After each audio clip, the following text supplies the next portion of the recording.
Welcome to the series of the Field Fillers, SOTFF, a brand new series starting up where you can see the guys that are usually at the back of the pack up front. We have the first of two Gatorade Duels, two 30-lap events with 20 cars each from Daytona International Speedway, which will set up for the 60-lap Daytona 500, which will be the Great American Race, the crown jewel of SOTFF action. I'm Dan Wilkins. We hope you enjoy the race. This one's going to be an interesting one, to say the least, for a brand new series, for a brand new chapter in the terms of people who really like the guys in the back. You know, you usually don't see a lot of fans cheering on Andy Hillenburg or Joe Ruttman or Tony Raines or even Brett Bodine or Boris Said, but there's that very slim few out there that have the highest support for those that may not bring home the best finish of the day, but hey, as long as they bring the car in one piece, then, you know, all is really lost at the end, right? Well, we're going to have to see how everything plays out, but regardless, we have 20 cars in this field. Duel 1 will set the field for the inside row of the Daytona 500, as the winner of Duel 1 will get the pole position, and the last place finisher in this duel will start 39th, and everything in between can be filled in by odd numbers. So rows 1 through 20, and then on the inside lane, the finishers of Duel 1 and then the finishers of Duel 2 will make up the outside lane. So the winner of Duel 2 will make up the outside lane. And really, it doesn't, I think, make too much of a huge impact, an overbearing impact. When you have people rubber banding from the back of the pack to the front and then back to the back again. So it's really not that big of a deal when you think about it at the end of the day. Really just guys that are trying to get qualifying position as best as they can, and there might be a few sparks flying, a few tempers flaring, and maybe some carnage along the way. But as you can see, Tony Raines of Hall of Fame Racing, the Chevrolet number 96, sponsored by DLP Texas Instruments, along with several other associate sponsors that you'll see spread out throughout the year, and Larry Foyt of A.J. Foyt Racing, A.J. Foyt's grandson, actually, on the outside lane running that Harrah's Dodge, number 14. This one will definitely be an interesting showdown. 20 cars in Duel 1, 20 cars in Duel 2. We'll just have to wait and see who arises as the victor. With that being said, let's take a look at the number 96 of Tony Raines for the starting command here at Daytona. Drivers, start your engines!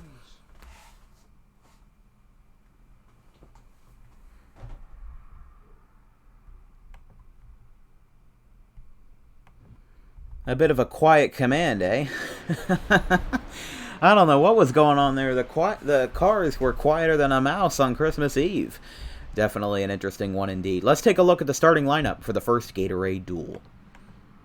In row 1 is Tony Raines of Hall of Fame Racing and Larry Foyt of A.J. Foyt Racing on the outside. Row 2 will have Boris Said of No Fear Racing and Brett Bodine running as an owner-driver with Hooters as a sponsor on the outside of row 2.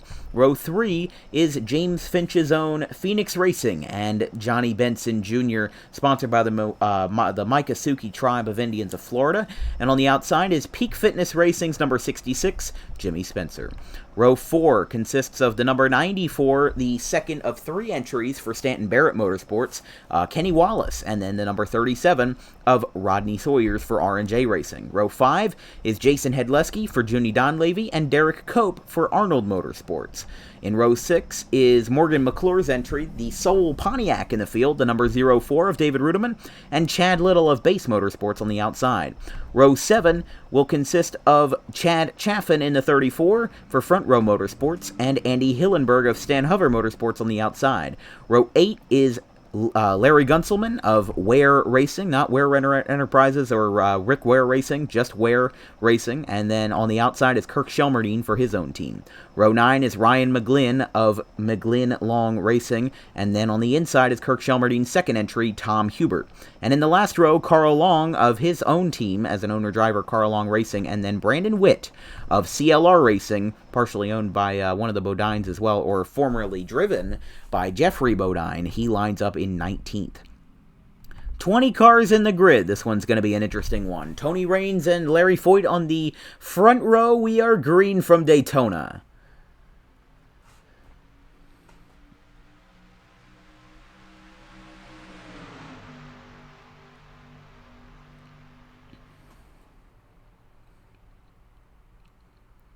Well, Tony Rain's already kind of being shoved out of the way as look at Boris Said coming on the inside in the number 60 car. He will take the lead just like that before we even get to turn 2.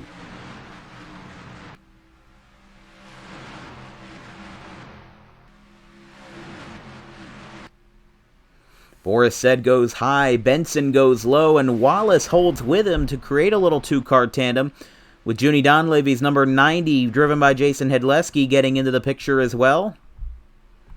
Coming off a 4.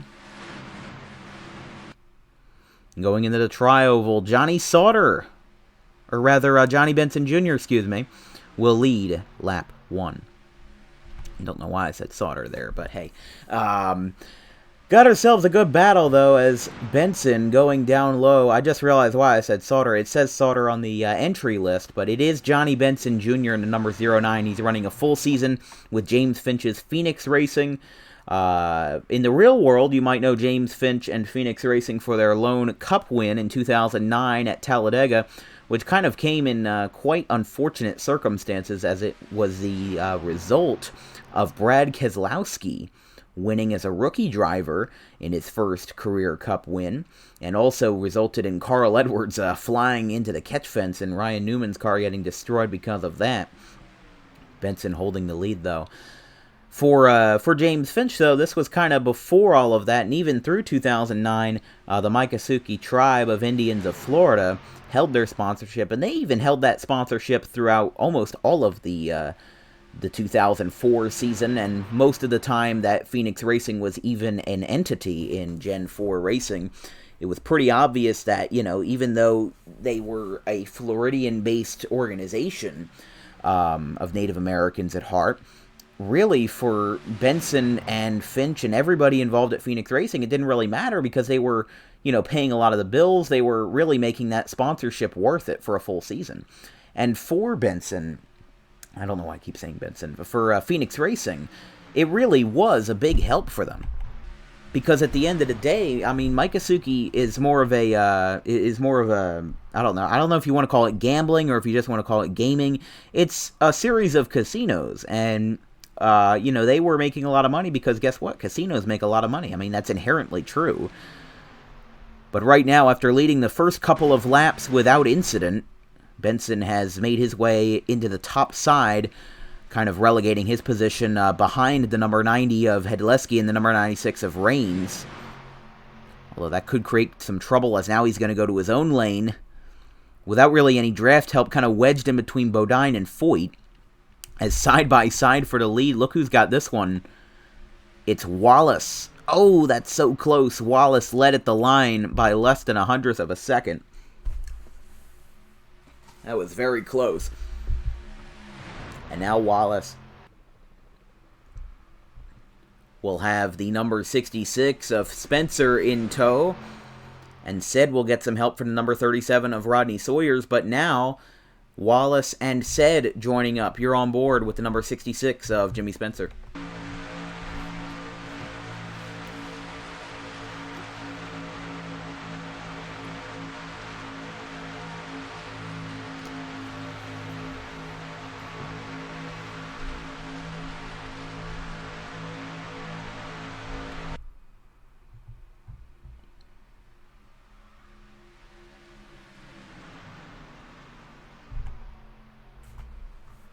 Kenny Wallace leads after 6 laps, the second of 3 entries for Stanton Barrett Motorsports. Both the 30 driven by Barrett himself and the number 95 driven by Ron Barfield Jr. They are both in duel number 2, which will be the second of the 30-lap events here at Daytona. As Wallace might not have the lead for long, he tried coming down on the number 60 of Said, who's usually a road course ringer, but he's running this full season with No Fear Racing. No Fear being a popular energy drink. The number 60 Ford. As now 2x2 at the line. Said and Benson on one side, and now they split up and now they switch spots, because now Sawyers is going to help the 09. But Said doesn't have enough room to clear, and ends up kind of getting stuck now, because Wallace really won't give him full help. He's just going to give him a little bit of what he can. And I don't know if that's going to, come back to bite him at the end. But now these guys are basically running 3x3 with the 96 and the 90 helping each other. You're going to take a look for the number 96's hood on the inside lane here on lap number 7.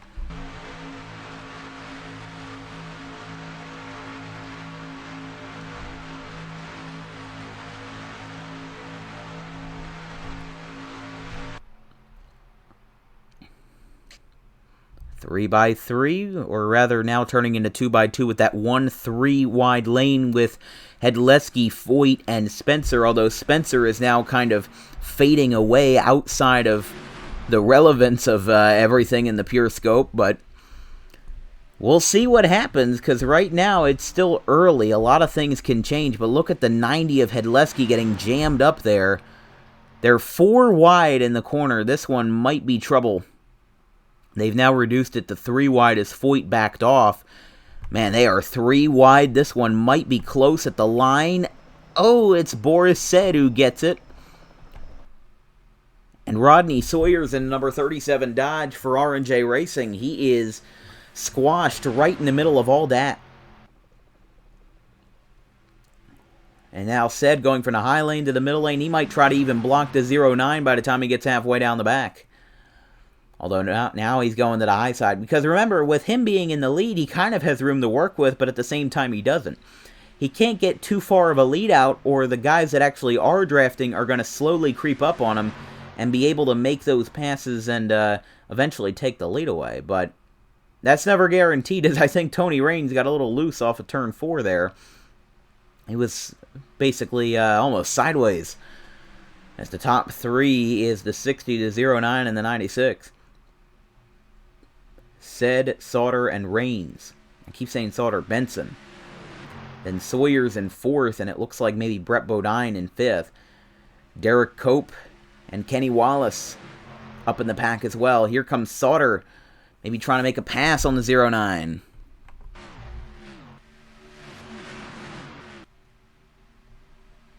Rudiman going up high. Now everybody's kind of forming one lane, but that's not everybody. It's one primary lane with the top 4 guys, but at the same time, you never know. And also, these guys might also be having a bit of, I don't know if you want to call it trouble, but a bit of adversity when it comes to tires and everything along those lines, because the pit window, the fuel window, might only be around 15 laps. It has been, at least in this game, NR 2003, it has been accelerated due to the shortened duel races, so it's not like a 75 or 80 lap event like it would be in the real world, and even then you might have 1 or 2 pit cycles.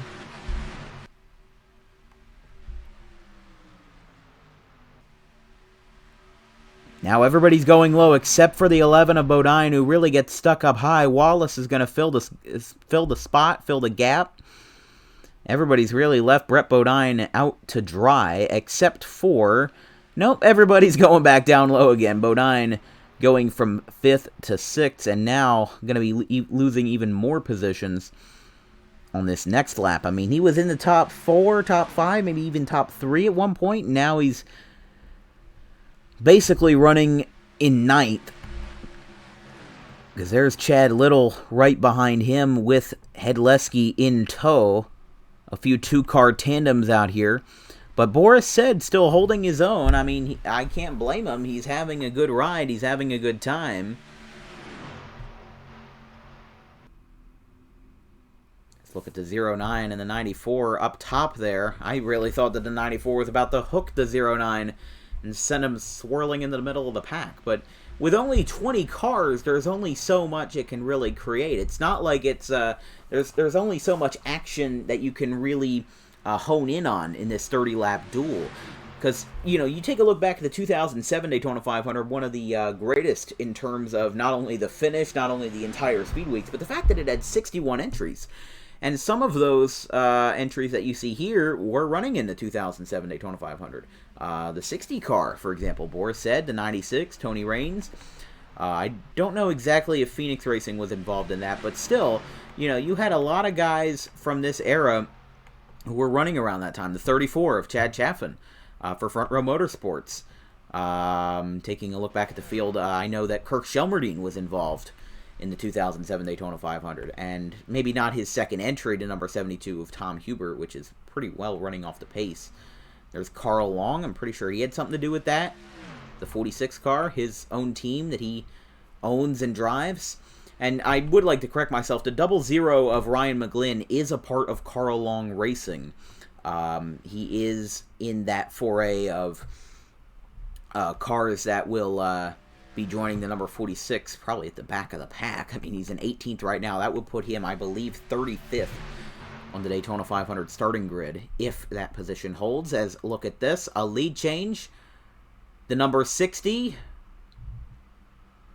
Boris said, lost the lead, but it won't matter as Rodney Sawyers will just pass him going on the pit lane. The new leader temporarily will be back, Reigns again. Taking a look going down the pit lane, maybe about half the field down the pit lane. See, Hubert's coming in. There's Shelmerdine, Hillenburg, Sawyers, Spencer. Has Junie Donlevy already made a stop? Has his team already made a stop? No, he has not. If we take a look here, first one off of pit lane, probably won't be McGlynn. No, McGlynn's turning into his stall. And in fact, it'll be the 66 of Jimmy Spencer, who will win the race off of pit road with a great stop there. In third will be Sawyers. In second, Said. Fourth looks like Hedleski. Fifth is Arnold. That's a big shakeup right there. As what happened to Kirk Shelmerdine? He's already on the top of the racetrack. What happened here?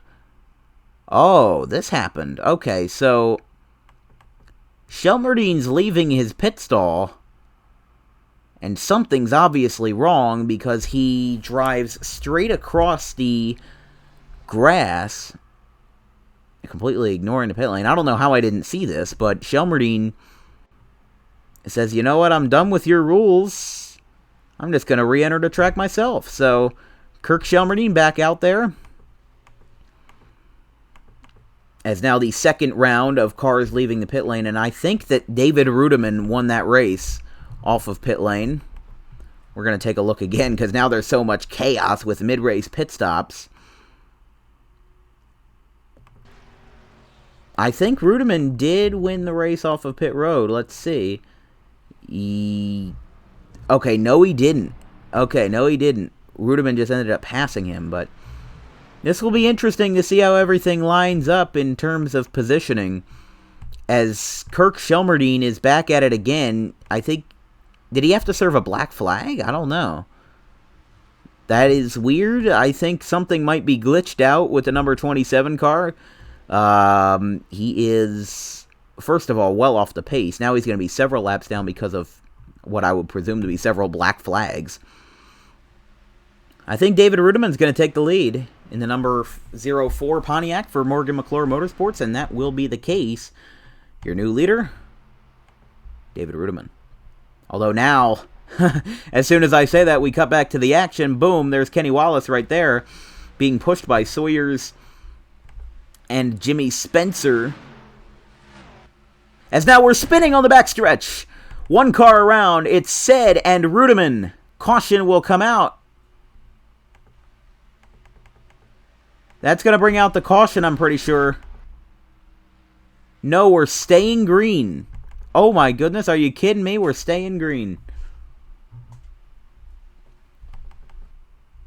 Shelmerdine's back in his pit stall. I want to see what happens when Shelmerdine leaves his pit lane. Does he just like float across? You'd have to imagine he's like serving a lengthy penalty, but yeah, he probably is. And now they are calling a caution for debris on the backstretch because now there's so much smoke back there, and there's also flying parts that they're going to have to call the caution. Now, what's going on with the 27? I think the set 27 might be just getting parked there. I don't know. But caution is out. The race back to the line is going to be Kenny Wallace in the 94. He leads at the time of caution on lap 19. And with that, we'll have an opportunity to actually give you a look at what happened on the backstretch between Said and what appeared to be David Rudiman. Let's take a look here. Because Rudiman was in the lead one lap earlier, and we're saying, oh, how ironic that, one lap later, Rudiman's not in the lead anymore, but then he actually wrecked. I think the 09 might have hooked him a little bit. Let's take a look here. And yes, that it does appear to be the case. The 04 and the 60 got together. I'm very surprised it didn't bring out a caution, but I guess it was because it was below the yellow line, or the fact that it was out of the way of the rest of the pack. I mean, Rudiman's kind of sliding there. His tires are a little flat-spotted. But it seems like other than that, not really too much to it. Again, coming off of turn 2 here. Yeah, I think Boris said, if he gets an opportunity to look at that, he would think, oh, the 04 hooked me. But the 09 really got under David Rudiman's car and spun him around. And none of those guys hit the wall. It was just a simple spin. But because of all the debris that had happened from, parts flying and everything like that, you're going to take a look on board with the number 60.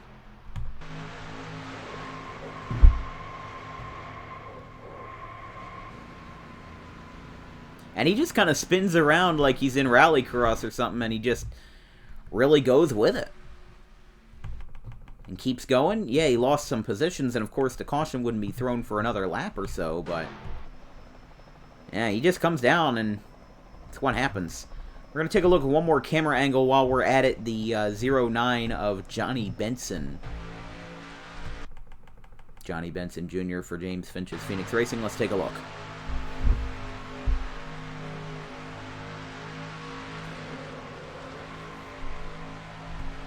See, that kind of gives you, that does kind of give you a little bit of a different view. Because from that standpoint, it looked like that the 04 came down across, across the nose of the 09. Because I'm thinking either the 09 came up on the 04 and turned him and caused Boris said to be collected in that, or David Rudiman came across the nose, and it turns out it was the latter of the two. Rudiman came across the nose of Benson, and it ended up causing that incident to happen.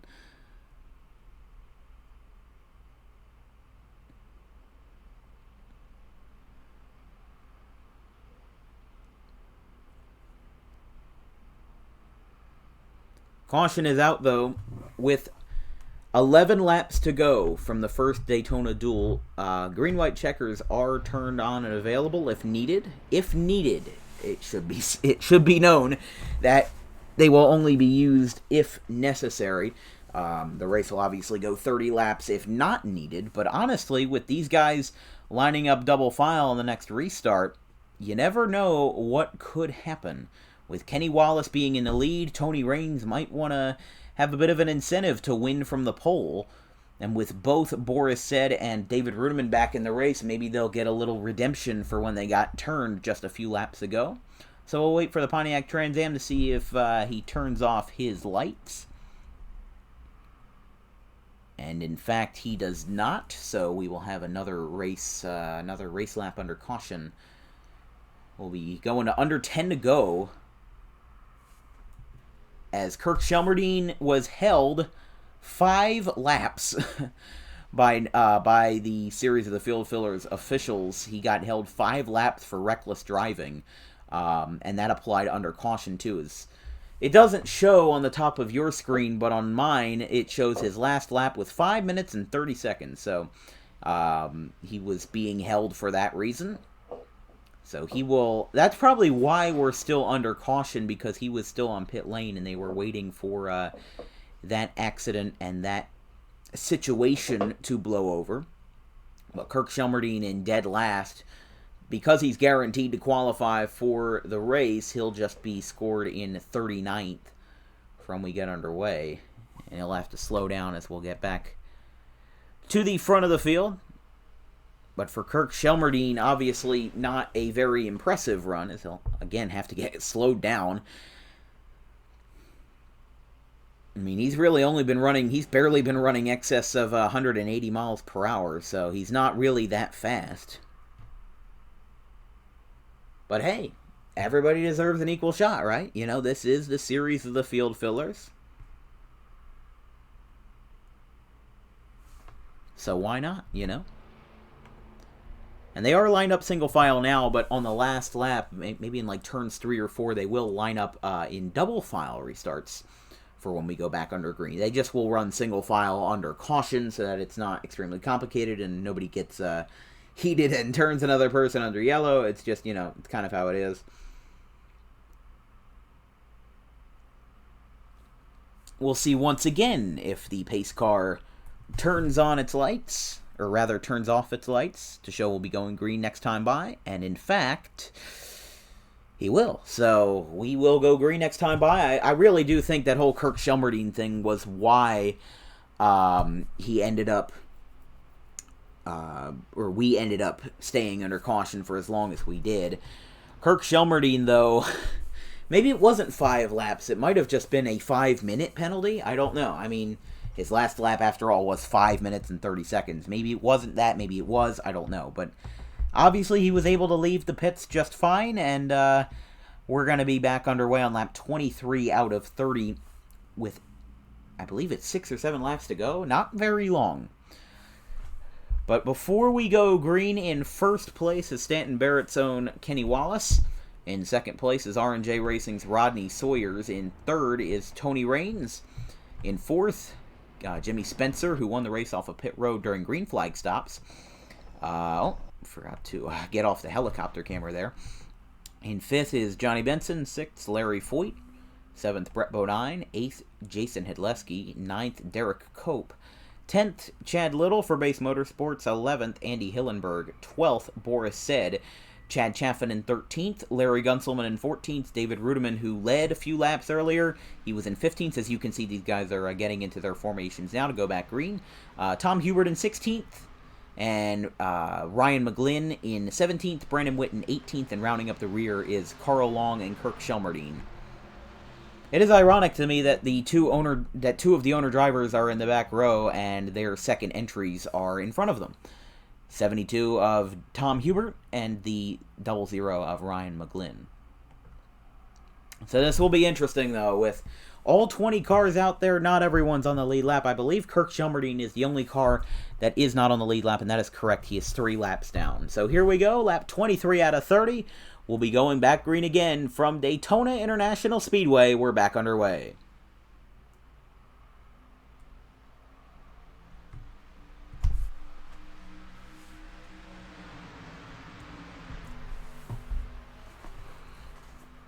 Well, Sawyers is definitely taking advantage of his placement on the high side.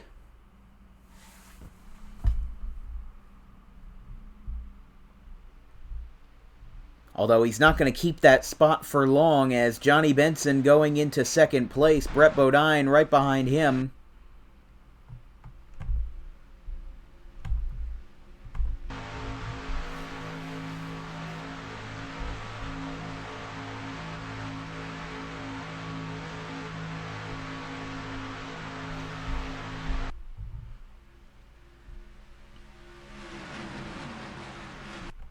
Still, everyone's getting up to speed, but Boris Said has been able to get around some of the slower cars in the action and has gotten himself from 12th to 8th on one lap, and now stands inside the top 10, would start inside the top 20,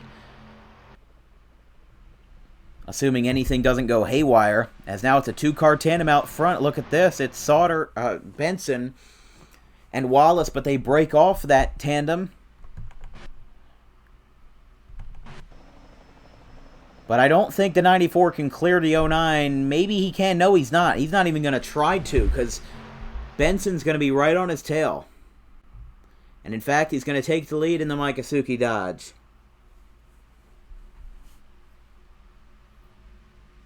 And he will lead lap number 24. 6 to go.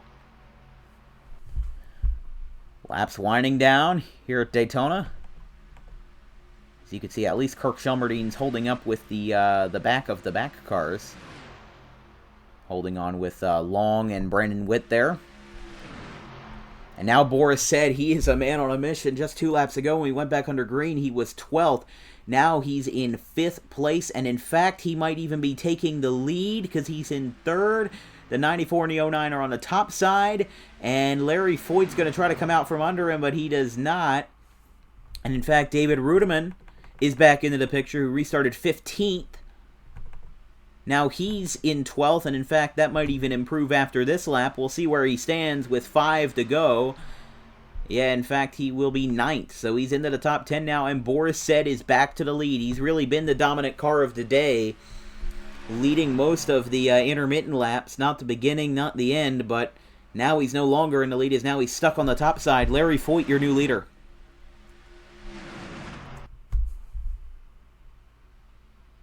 Larry Foyt, grandson of AJ, the famous open wheel racer, trying to get the pole position at the Daytona 500.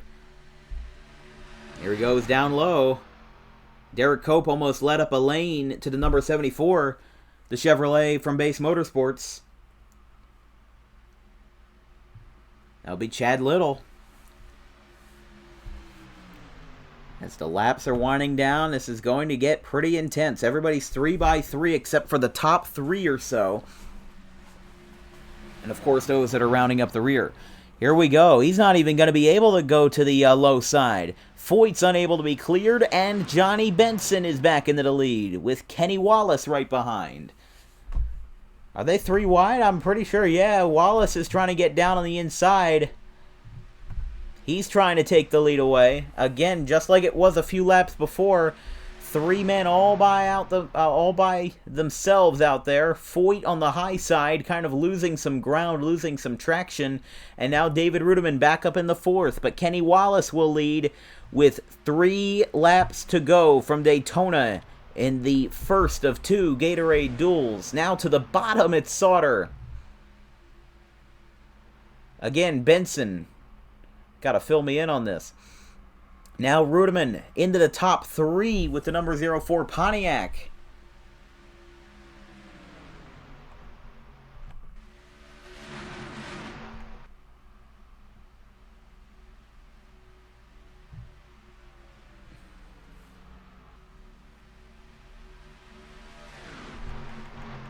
Oh, look on the top side. They're almost 4 wide. They are 4 wide. Said Reigns. There's contact with Hillenburg as well. They keep it rolling with 2 laps to go. Please don't wreck. These leaders at the front do not want a green-white checkered. And in fact, Hillenburg and Reigns made contact on the quarter panels and fenders. However, nothing arose from it. And we stay green with 2 to go. Wallace still the leader. Benson right behind.